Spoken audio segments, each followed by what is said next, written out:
Assalamualaikum warahmatullahi wabarakatuh. Ang tatalakayin naman natin ngayon ay ang Kabanata 41, ang dalawang panauhin. Balisa at di makatulog si Ibarra dahil sa nangyari sa dula. Dumating si Ilyas upang ipabatid na may sakit si Maria. Tinanong nito ang binata kung may nais sabihin sa dalaga bago dalhin sa Batangas. Isinalaysay din ni Ilyas kung paano huminto ang kaguluhan. Kilala niya raw ang dalawang nanggugulo at napahinto dahil na rin sa pakiusap niya. Nagbihis si Ibarra at pupunta sa bahay ni Kapitan Tiago. Nakasalubong niya sa daan ang kapatid ng lalaking madilaw na yumao sa paghugos ng unang bato sa paaralan.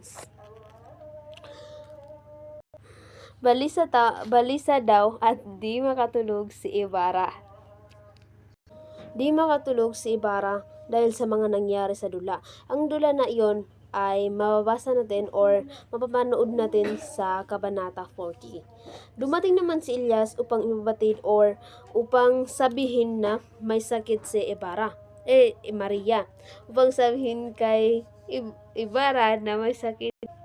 Tinanong nito ang binata. Tinanong ni Ilyas kung may sasabihin ba si Ibarra kay Maria kasi na yung dalaga is dadalhin nila sa Batangas, which is si Maria. Isinalaysay, kinuwento din ni Ilyas kung paano huminto ang kaguluhan, kung paano nag-stop ang kaguluhan na nangyari sa dula. Kilala niya raw ang dalawang nanggulo at nagpahinto dahil na rin sa pakiusap niya. Kilala raw ni Ilyas yon. At nagbihis si Ibarra papunta sa bahay ni Kapitan Tiago. Agad siyang nagbihis. Pupunta siya sa bahay ni Kapitan Tiago at nakasalubong niya sa daan ang kapatid ng lalaking madilaw na yumao sa paghugos ng unang bato sa paaralan. Which is, yung nakasalubong niya ay si Lucas. Si Lucas ay kinukulit nito si Ibarra sa perang makukuha sa pagkamatay ng kapatid. Sinagot siya ni Ibarra na sa susunod na lamang sila mag-usap dahil pupunta siya sa may sakit. Nang ulit si Lucas, ngunit tinalikuran lang siya ni Ibarra. Sumama ang tingin ni Lucas kay Ibarra. Nababulong ito na apo raw talaga ng matandang nagpahirap sa ama ni Lucas itong si Ibarra. Pero magkakasundo pa rin daw sila basta't magbayad si Ibarra. Si Lucas ay siya yung kinukulit niya si Ibarra sa perang makukuha nito sa pagkamatay ng kaniyang kapatid. At ngunit sinagot siya ni Ibarra na sa susunod lamang sila mag-usap dahil may pupuntahan siyang importante na may sakit.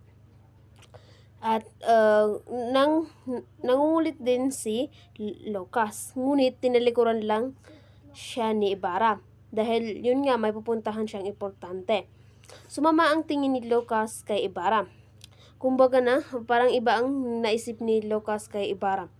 Napabulong ito na apo raw talaga ng matandang nagpahirap sa ama ni Lucas itong si Ibarra.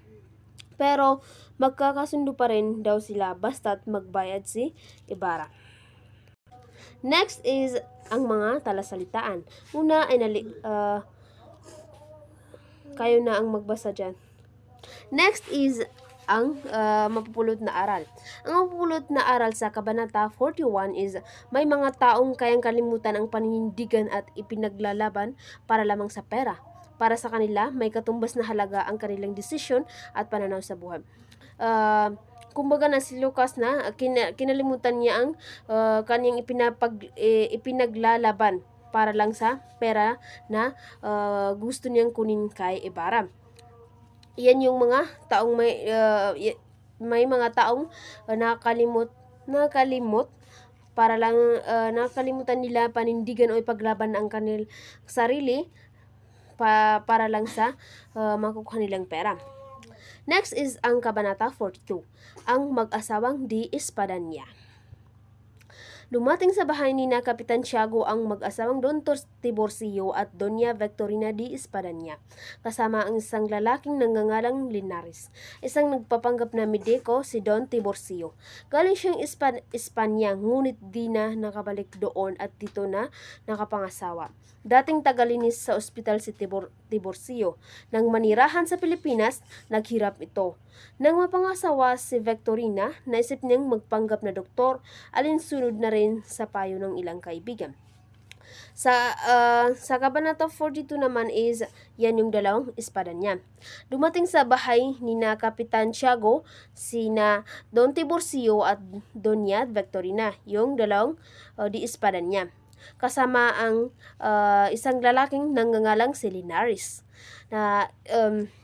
Si Don Tiborcio ay nagpapanggap siyang mediko, kumbaga na doktor. Galing siyang Espanya. Mula siya sa Espanya, ngunit di na nakabalik doon at dito na nakapangasawa sa Pilipinas. Dating tagalinis din siya sa ospital.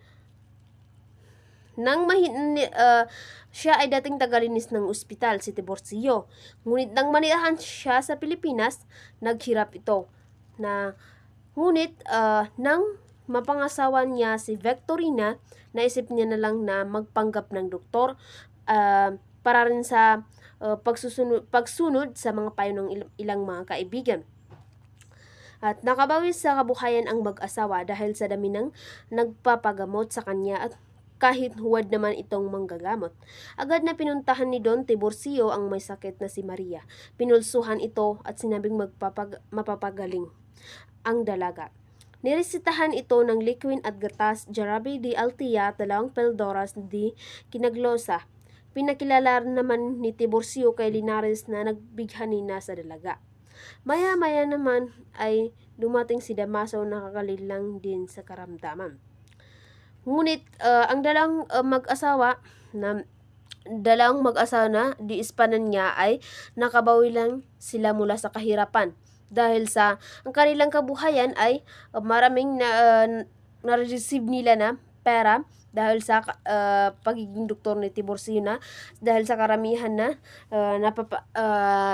nagagamot nila. Kahit hindi naman siya totoong doktor ay marami siyang nagagamot, kaya marami silang nakukuhang pera. Agad naman na pinuntahan ni Don Tiborcio ang may sakit na si Maria at pinulsahan ito at sinabing mapapagaling ang dalaga. Kumbaga na mapapagaling nito ang dalaga. Niresitahan ni Don Tiborcio ang dalaga ng liquin at gatas, jarabe de altia at 2 peldoras de kinaglosa. Ipinakilala naman ni Tiborcio kay Linares. Yung kasama nilang lalaki na nabighani na sa dalaga. Maya-maya naman ay dumating naman si Damaso na mula sa karamdaman. Ito naman ang mga talasalitaan. Ang last is yung mapupulot na aral. Kayang magpanggap ng iba para sa sariling kapakanan. Handa silang manlinlang ng tao para lamang maiangat ang sarili at hindi iniisip ang negatibong epekto nito sa kanilang kapwa. Halaga ang kanilang desisyon at pananaw sa buhay. Ang mapulot na aral naman sa Kabanata 42 ay kayang magpanggap ng isang tao na iba para lang sa sarili niyang kapakanan o sarili nilang kapakanan. Handa silang manlinlang sa mga tao para lamang maiangat ang kanilang sarili at hindi nila iniisip ang negatibong epekto nito sa mga tao na hindi ka doktor na nanggagamot ka. Pero hindi mo naman alam ang gagamutin mo. Pwedeng mayroong negatibong epekto ang paggagamot mo. Kaya kayang magpanggap kahit di ka naman hindi naman yun totoo na ang ginagawa mo. Yun ang mapupulot na aral sa Kabanata 42. Ito naman ang binigay na mga aktibidad. Una is, bakit hindi makatulog si Ibarra?